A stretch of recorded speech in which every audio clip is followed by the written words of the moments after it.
Bismillahirrahmanirrahim. Assalamualaikum warahmatullahi wabarakatuh. Alhamdulillah, wassalatu wassalamu ala rasulillah wa ba'd. Ahlan wa sahlan wa marhaban ya tulab al-ilm. Alhamdulillah, selamat datang ya pada pertemuan pertama ini di Masjid Al-Barru kepada antum para penuntut ilmu. Nah, semoga kita semuanya senantiasa rindu untuk duduk di taman-taman surga, dan kenikmatan yang kita rasakan adanya ketenangan di majelis ilmu ini bisa antum tularkan juga kepada teman-teman antum, saudara-saudara antum, ya. Terutama keluarga antum sendiri, ya. Insya Allah. Tema yang akan kita bahas ya, pada malam ini tentang kiat merealisasikan keyakinan, ya, atau 5 cara untuk merealisasikan keyakinan. Di kita semuanya, teman-teman yang dimuliakan Allah Subhanahu wa ta'ala, membutuhkan keyakinan yang kokoh yang ada di dalam hati, ya, sehingga tatkala ada syubhat yang menyerang kita, tetap bagaikan batu karang yang ada di lautan. Sebagaimana kita pun, teman-teman yang dimuliakan Allah Subhanahu wa ta'ala, membutuhkan sebuah keyakinan yang dari keyakinan itu akan membawa kepada pengorbanan, membawa kepada amalan, mendorong untuk mementingkan apa yang ada di sisi Allah Jalla wa'ala, daripada dunia yang fana ini, dunia yang sementara ini. Keyakinan yang ada di dalam hati sangat kita butuhkan. Kenapa antum ngaji? Karena keyakinan bahwasanya yang taat kepada Allah mendapatkan balasan di akhirat. Tidak ada satupun yang kita lakukan kecuali ada pahala. Satu amalan soleh, ketaatan apapun yang kita lakukan, kita yakin ada perhitungannya pada hari kiamat kelak. Ya, walaupun tidak diketahui oleh orang lain, bahwasanya orang-orang yang taat kepada Allah Jalla wa'ala akan mendapatkan balasan yang baik. Tapi kalau orang-orang yang durhaka kepada Allah Jalla wa'ala akan mendapatkan apa? Siksaan. Itu kan harta yang kita cintai. Semua di antara kita senang dengan harta. Betul? Karena keyakinan yang ada di dalam hati, tahu ilmunya bahwasanya dengan mensedekahkan akan dikembangkan oleh Allah Jalla wa'ala, dan dengan mensedekahkan adalah jalan untuk mendekatkan diri kepada Allah, maka dia korbankan karena keyakinan akan janji Allah Jalla wa'ala. Begitu pula sampai kalau seandainya nyawa harus hilang, karena kita tahu bahwasanya yang mati syahid itu tetesan darah pertama itu akan mendapatkan apa gitu pahalanya, keutamaannya, bahkan bisa menjadi orang yang mati syahid itu memberikan syafaat 70 dari keluarganya, walaupun harus mengorbankan badannya karena keyakinan dengan apa yang dijanjikan oleh Allah Jalla wa'ala. Bukankah seperti itu? Kalau tanpa keyakinan, untuk apa antum duduk di sini? Gak dikasih uang? Iya betul Pak Kiai. Untuk apa antum jadi azan barusan? Apa? Barang siapa yang azan dan yakin dengan apa yang dia ucapkan, dakhalal jannah, pasti masuk surga. Apa itu? Keyakinan. Betul enggak? Mas Lihin? Ya. Keyakinan yang ada di dalam hati. Lalu apa itu arti yakin? Sebelum kita jelaskan 5 kiat untuk merealisasikan keyakinan, apa arti yakin? Kita harus pahami dulu apa itu arti yakin. Yakin, teman-teman yang dimuliakan Allah Subhanahu wa taala, secara bahasa adalah ilmu. Secara bahasa adalah hilangnya keraguan. Itu arti yakin secara bahasa. Jadi yakin adalah lawan kata dari keraguan.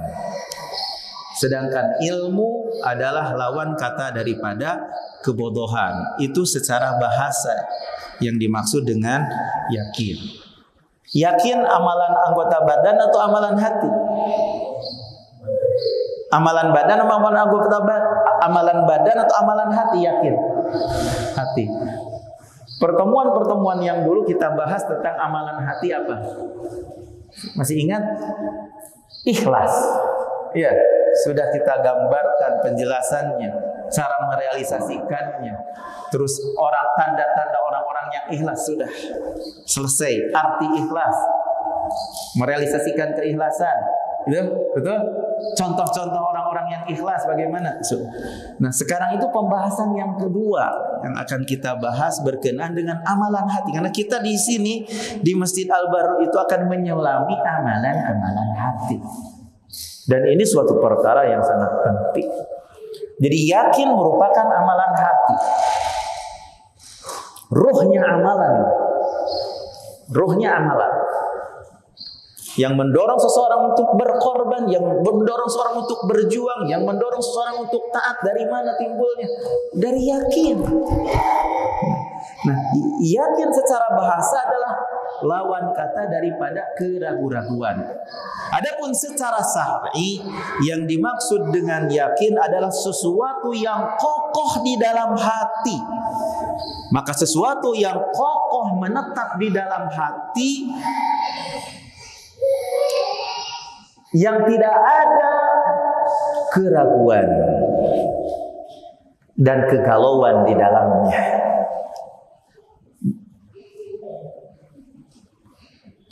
Tenang kepada apa yang diyakininya. Dan itu secara syar'i. Jadi secara syar'i adalah menetapnya ilmu yang tidak ada padanya perubahan di dalam hati. Kalau menetapnya ilmu yang tidak ada perubahan di dalam hati, berarti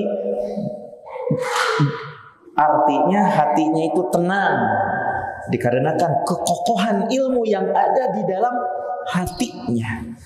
Maka keyakinan ini terkandung di dalamnya 2 hal. Ilmu yakin wa amal, ilmu qalb, ilmu hati, itu yang pertama. Yang kedua adalah amalan hati. Syaikhul Islam Ibnu Taimiyah rahimahullah menjelaskan, seorang hamba kadang mengetahui dengan ilmu yang pasti tentang suatu perkara.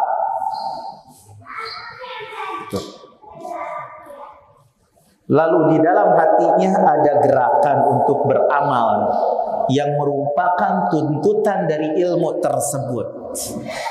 Maka tuntutan dari ilmu membuahkan pada diri seorang hamba amalan.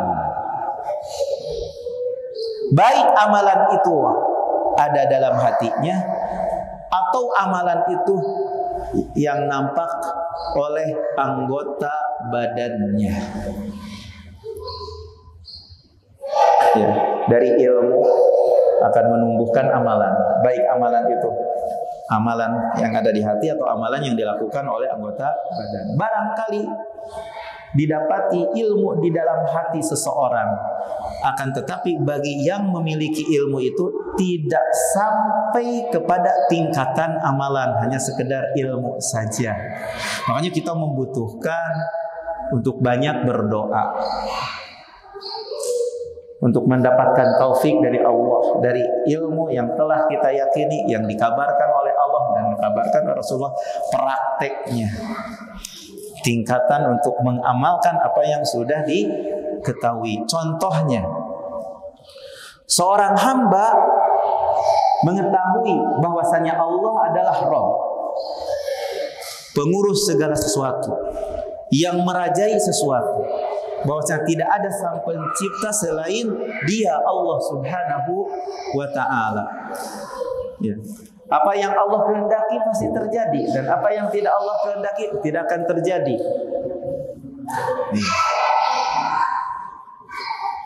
Ilmu ini kadang disertai kepada yang kadang menyertainya ketenangan kepada Allah, kadang menyertai ilmu yang telah diketahuinya itu ketenangan kepada Allah Jalla wa'ala, kepasrahan hanya kepada Allah Jalla wa'ala, dan kadang tidak disertai ilmu yang telah diketahuinya untuk mengamalkan hal itu. Ada ketenangan di dalam hatinya, ada kepasrahan kepada Allah Jalla wa'ala. Kenapa? Karena kelalaian yang ada di dalam hati dari ilmu yang sempurna yang memastikan selalu hadir makna-makna penghambaan kepada Allah Jalla wa'ala. Teman-teman yang dimuliakan Allah Subhanahu wa ta'ala, jadi mengingatnya seseorang dengan hatinya apa yang Allah Subhanahu wa ta'ala perintahkan. Allah memerintahkan kita untuk menuntut ilmu. Mengingatnya hati seseorang dengan apa yang diperintahkan oleh Allah, dan menghadirkan hal tersebut, menghadirkan apa yang diperintahkan oleh Allah Subhanahu wa ta'ala, di mana tidak pernah lalai untuk mengingat apa yang diperintahkan oleh Allah Subhanahu wa ta'ala, akmal, lebih sempurna daripada orang yang hanya sekedar membenarkannya saja dan lalai dari menghadirkan apa yang diperintahkan oleh Allah Jalla wa'ala. Makanya kita harus hadirkan terus, jangan lalai, karena kelalaian lawan kata daripada kesempurnaan ilmu. Ingat dan menghadirkan apa yang diperintahkan oleh Allah Subhanahu wa ta'ala yang menyempurnakan ilmu dan keyakinan. Kalau seandainya ada orang yang sudah tahu ilmu,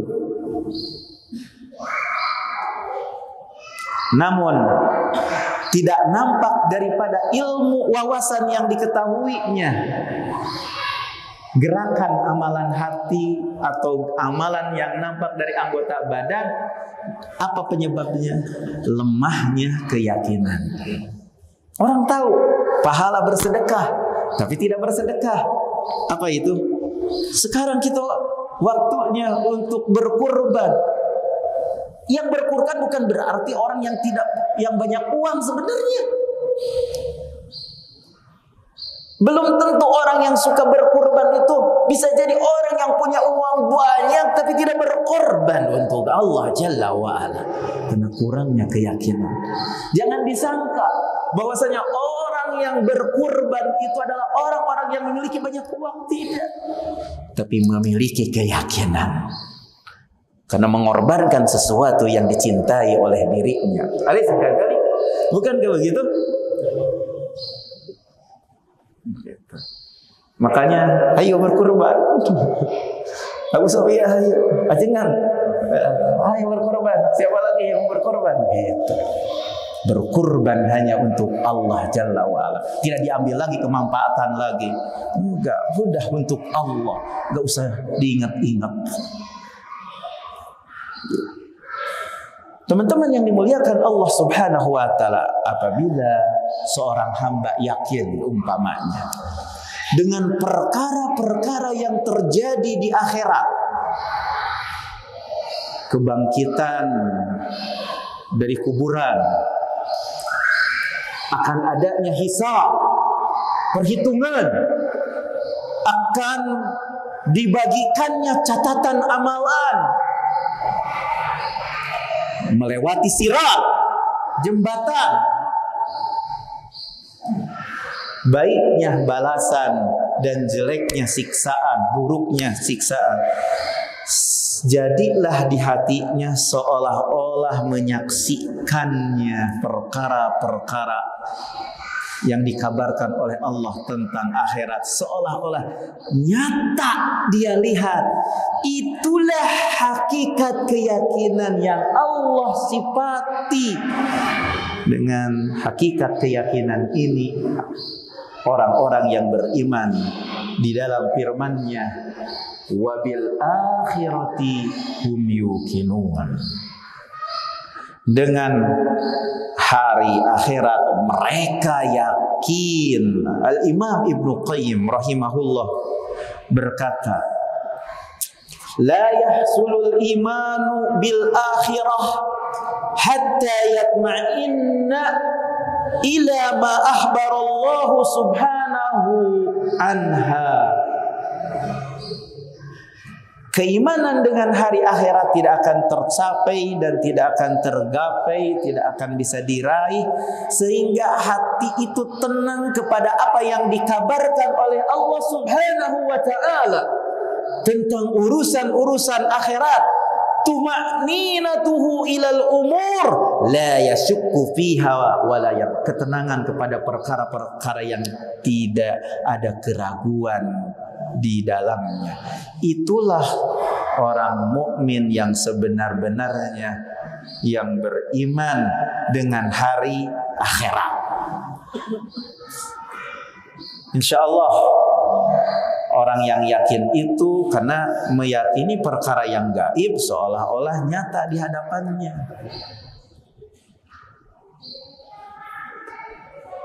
Itu perkara gaib tapi seolah-olah di alam nyata. Itulah arti yakin. Dan kata Syekhul Islam Ibnu Taimiyah, yakin itu terkandung padanya keyakinan untuk melaksanakan apa yang diperintahkan oleh Allah, keyakinan dengan apa yang dijanjikan oleh Allah terhadap hamba-hambanya yang taat kepada Allah. Terkandung pula keyakinan akan takdir Allah Jalla wa'ala, pengurusan Allah Jalla wa'ala. Namun apabila engkau dalam rangka untuk mendapatkan keridhaan manusia dengan melakukan yang dimurkai oleh Allah Jalla wa'ala, berarti Anda tidak yakin. Tidak yakin dengan janji Allah, tidak yakin dengan rizki Allah. Seseorang membawa perbuatan, melakukan perbuatan dalam rangka untuk diridhoi oleh manusia. Apa penyebabnya? Karena ada kecondongan dengan apa yang ada di tangan manusia dari dunia. Baik itu pujian, baik itu jabatan, sanjungan, bager ya mah, pemurah ya mah, gitu. Someah gitu.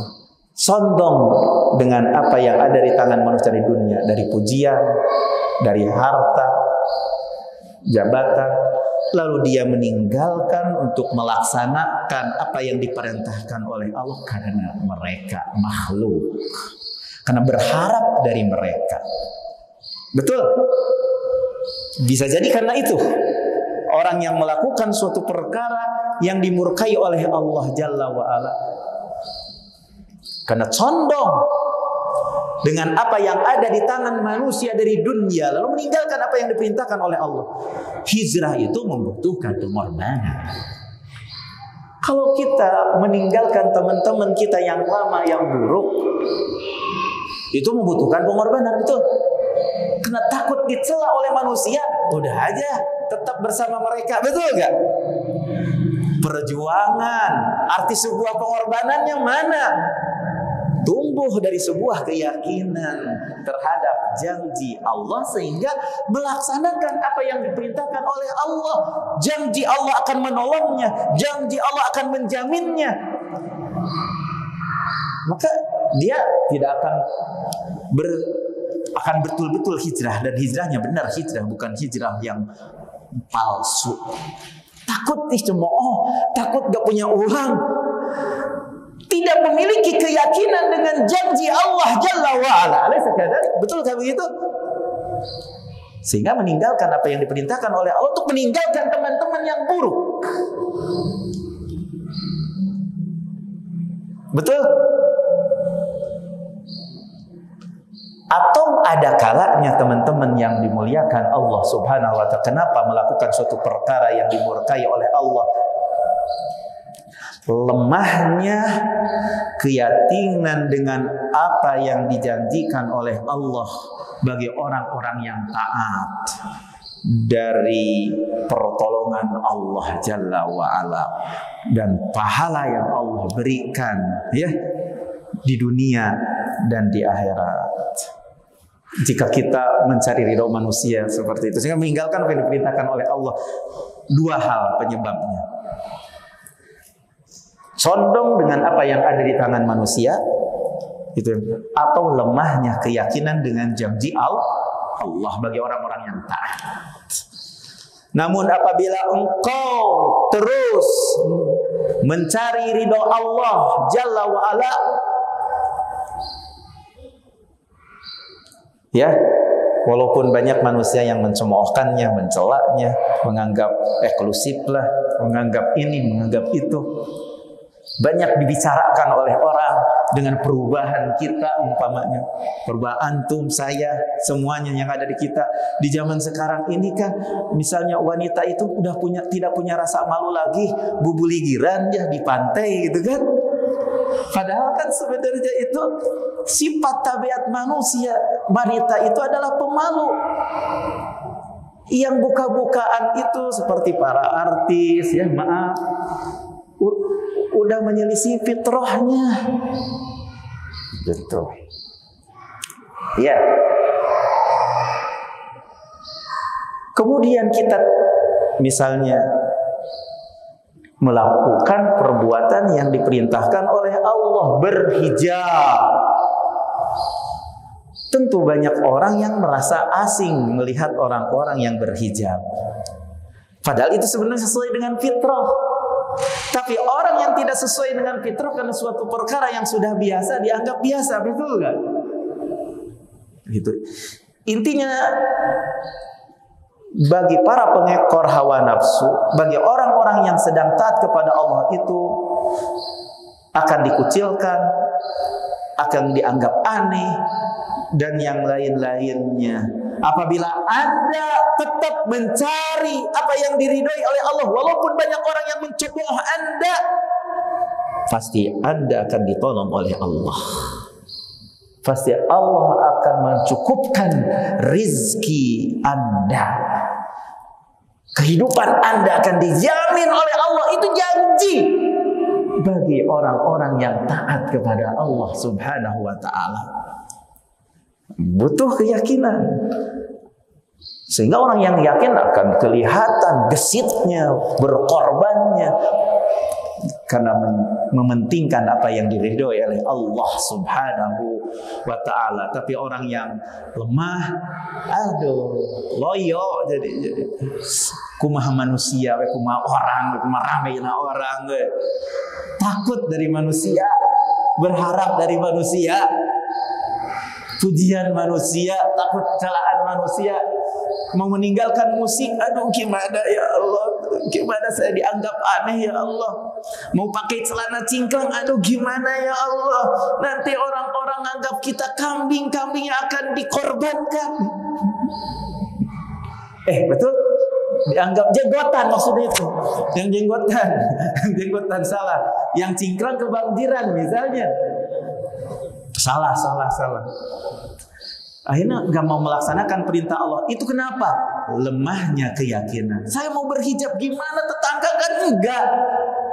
Ayo, perasaan di situ. Ikut tetangga aja walaupun sudah tahu ilmunya tentang hijab. Betul gak? Itu tidak adanya terbukti dalam kehidupan pengamalan itu. Kenapa? Tahu ilmunya, tahu. Jenggot harus itu merupakan perintah Allah. Hijab kamil itu perintah Allah.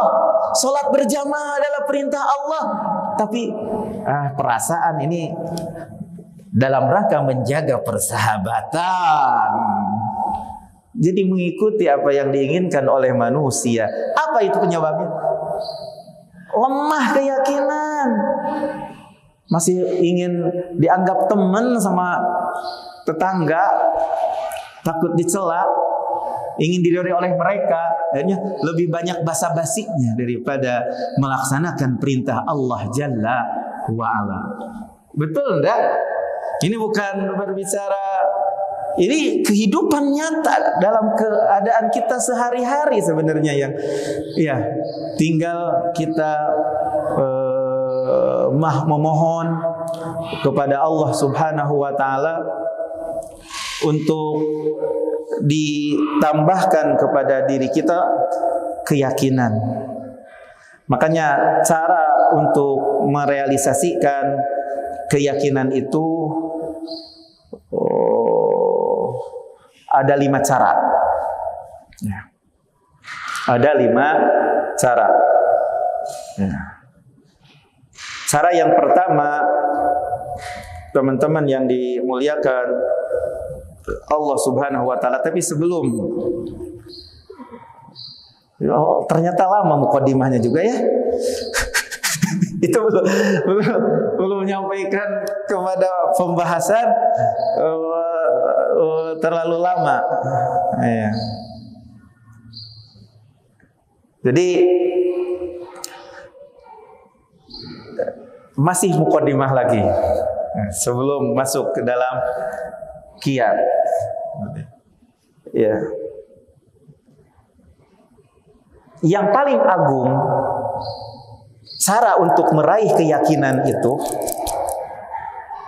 bahwasanya keyakinan itu taufik dari Allah. Itu yang harus kita yakini dulu. Pemberian dari Allah. Keyakinan itu ya. Anugerah dari Allah Subhanahu wa taala. Keyakinan itu ada di tangan Allah Subhanahu wa taala.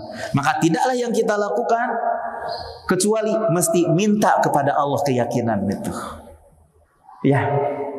Betul-betul kita berdoa kepada Allah minta keyakinan. Siang dan malam kita berdoa kepada Allah sambil duduk, sambil berdiri, duduk untuk dianugerahi kepada Allah keyakinan, keimanan yang sempurna, keyakinan yang menancap di dalam hati yang tidak ada padanya keraguan. Karena keyakinan itu anugerah dari Allah Jalla wa'ala, ada di tangan Allah. Banyak-banyak memohon kepada Allah untuk meminta keyakinan yang tidak ada keraguan di dalam hati kita. Dan penopangnya, caranya untuk menyampaikan kepada tingkatan keyakinan yang mana Allah Subhanahu wa taala puji orang-orang yang yakin, ya.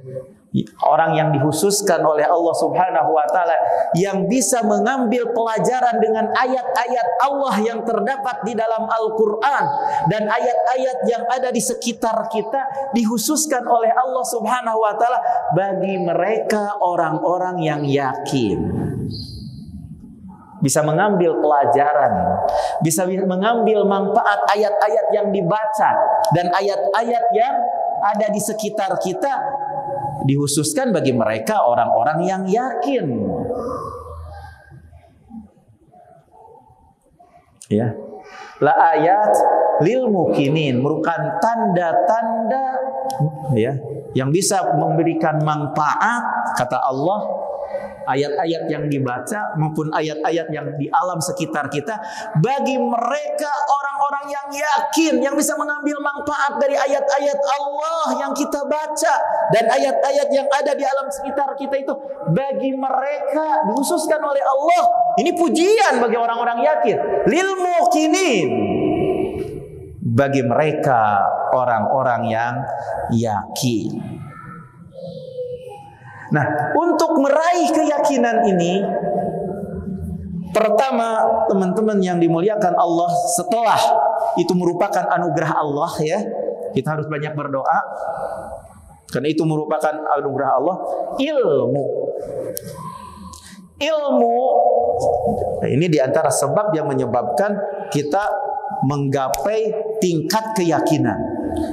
Ilmu adalah derajat pertama keyakinan. Ya. Ya.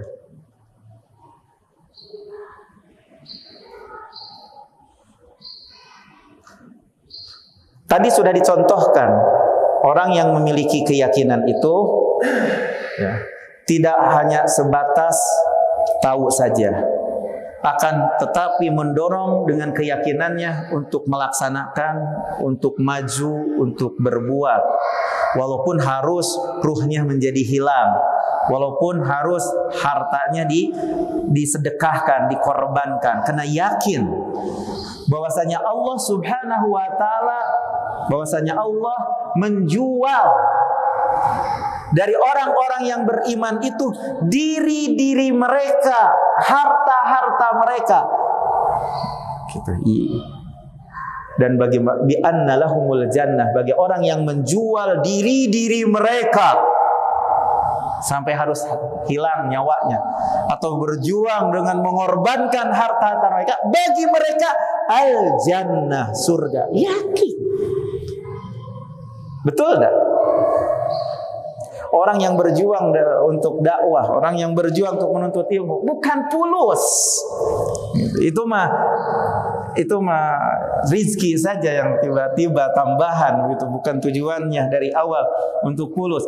Kalau karena uang, kalau dikasih uang tetap nyaman, tenang untuk berdakwah. Kalau tidak dikasih amplop, misalnya dalam berdakwah ya, seperti ini nih ceramah, nah, untuk apa? Pilih-pilih nih, mana nih? Masjid Al-Barumah nggak dikasih uang, udah nggak usah ke Masjid Al-Barumah. Ya bisa contoh. Sedikit itu mah di Masjid Al-Barumah. Contoh, khutbah Jumat dipilih yang dibayar, amplop. Itu udah penyakit hati sebenarnya. Penyakit hati. Salah. Ya. Teman-teman yang dimuliakan Allah Subhanahu wa taala, dia akan mengorbankan diri mereka untuk berjuang.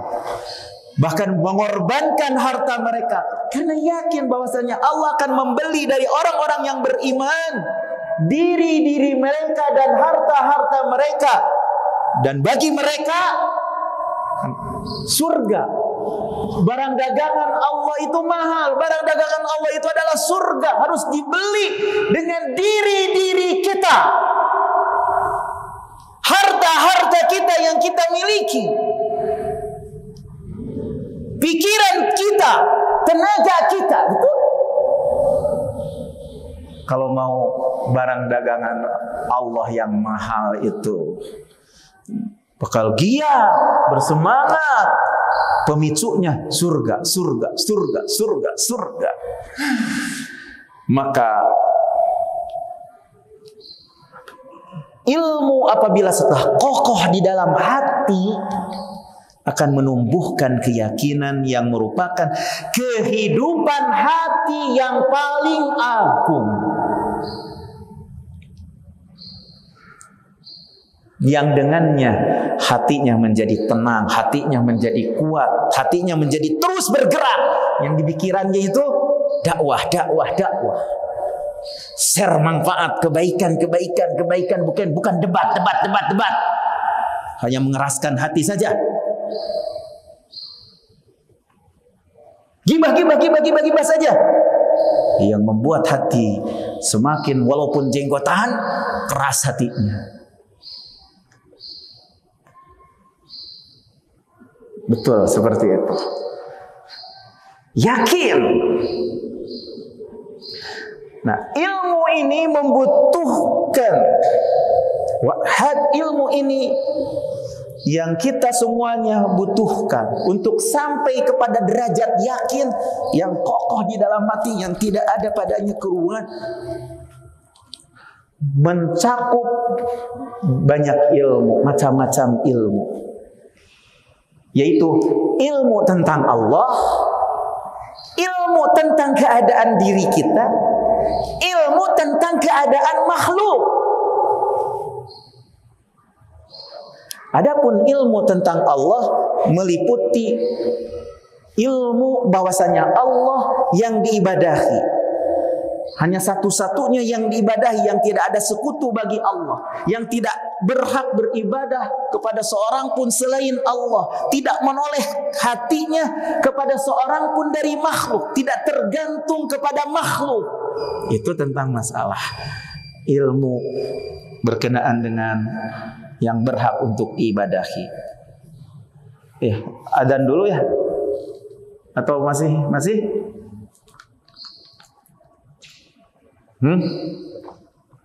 Semangat adzan heula.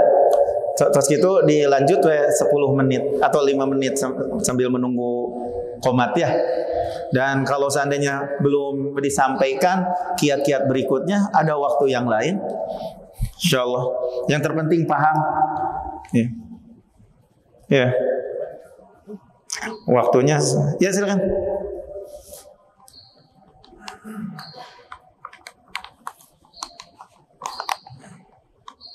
Mohon maaf kalau ada tekanan-tekanan yang kurang berkenan ke antum atau contoh-contoh yang kurang pas. Ya. Kurang pas. Ya kan yang diingat.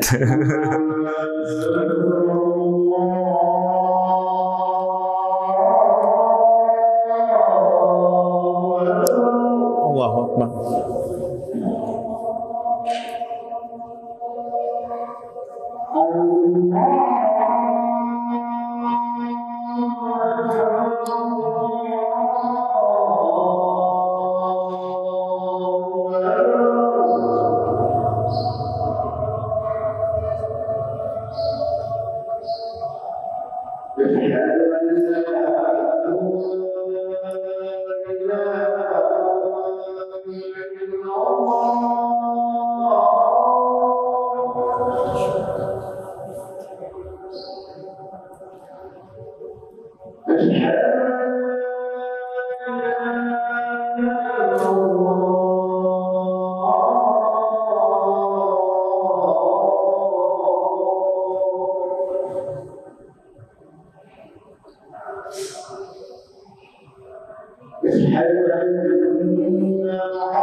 La ilaha illallah, Allahumma rabbana da'wati. Ya, kita lanjutkan. Jadi ilmu itu ya ada macam-macamnya.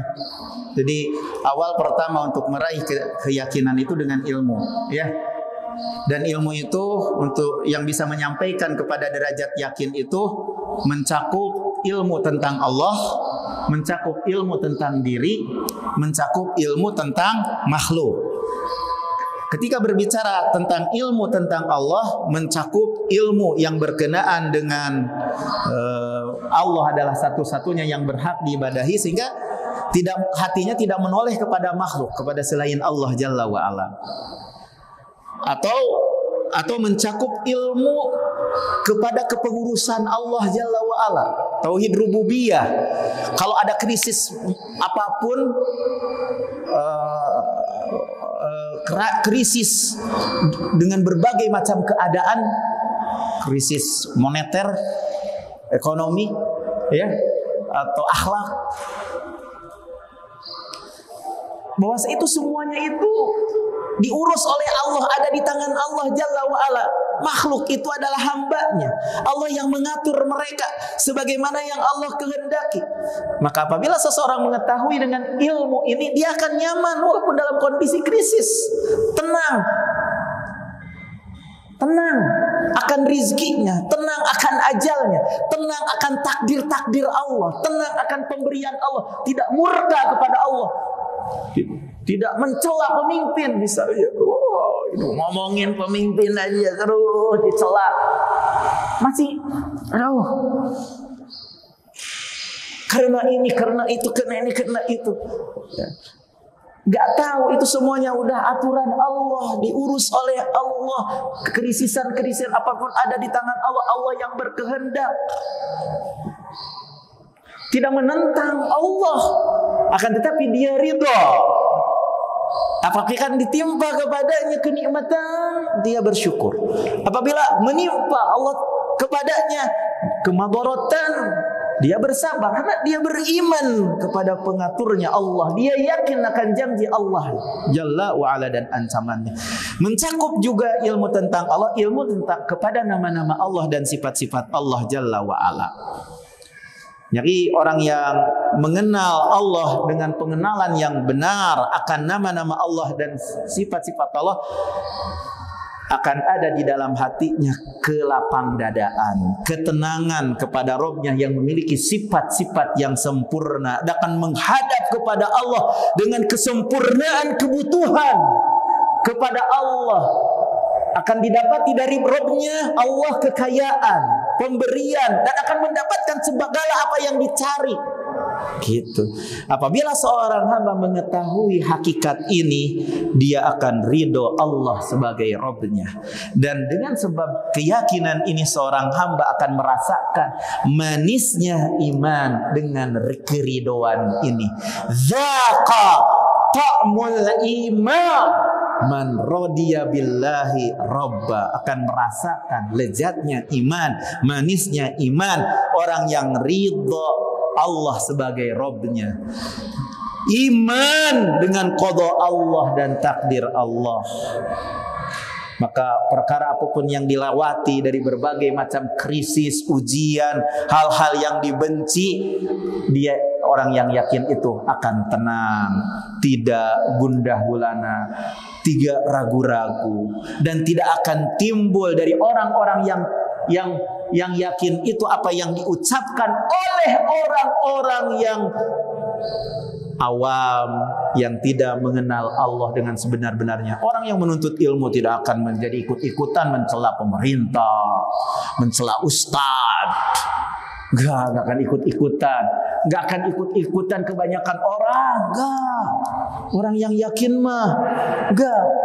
Kalau orang yang yakin mah tetap keyakinan dengan ilmu yang diketahuinya. Jenggotan, walaupun diobok-obok, dianggap tetap aja jenggotan. Berhijab, akan tetap berhijab dimanapun dia berada. Ilmu ini akan menyampaikan seorang hamba kepada keyakinan ilmu tadi, ilmu tentang Allah. Sebagaimana mencakup juga yang bisa mengantarkan kepada keyakinan itu ilmu tentang diri, ilmu tentang makhluk, mengetahui kadar dirinya. Orang yang tidak berilmu berfatwa seperti ulama, mana dong dirinya tahu siapa kau? Betul? Tahu diri dong. Gitu. Jadi mencakup ilmu tentang dirinya, mencakup ilmu tentang makhluk. Dia mengetahui kadar dirinya, dia mengetahui kadar kelemahannya. Maka dia tidak akan mengandalkan kepada dirinya dan tidak akan mengandalkan kepada seorang pun dari makhluk. Karena tahu bahwasanya makhluk itu semuanya itu diurus oleh Allah. Allah yang mengatur mereka, yang di tangannya, di tangan Allah segala apapun. Maka sehingga tidak ada kerakusan kepada seorang pun selain Allah. Betul? Akan mencapai derajat yakin, ilmu tentang Allah, ilmu tentang diri, lemahnya juga makhluk, sudah hanya kepada Allah pasrah. La haula wala quwata illa billah. Dengan cara ini, ilmu ini, maka akan bisa merealisasikan keyakinan. Itu yang pertama. Adapun yang kedua, pada kesempatan yang akan datang, jika ada hal yang perlu ditanyakan sebelum dilanjutkan pada pekan yang akan datang, silakan kalau ada yang mau ditanyakan. Misalnya bertentangan dengan apa yang saya sampaikan, gitu. Silakan dikoreksi, begitu. Karena namanya ketika memberikan penjelasan itu kadang ada hawa nafsu yang timbul dari diri yang disusupi oleh syaitan, sehingga itu merupakan suatu keburukan dari jiwa saya sendiri, sehingga hal itulah yang membuat antum jadi benci ke saya. Nah, sampaikan ketidakpersetujuan itu di hadapan, jangan di belakang. Jadi ya, silakan. Yuk berdakwah bersama kami, dukung operasional dakwah dan sosial kami, raih pahala jariah yang terus mengalir sampai hari kiamat. Jazakumullahu khairan.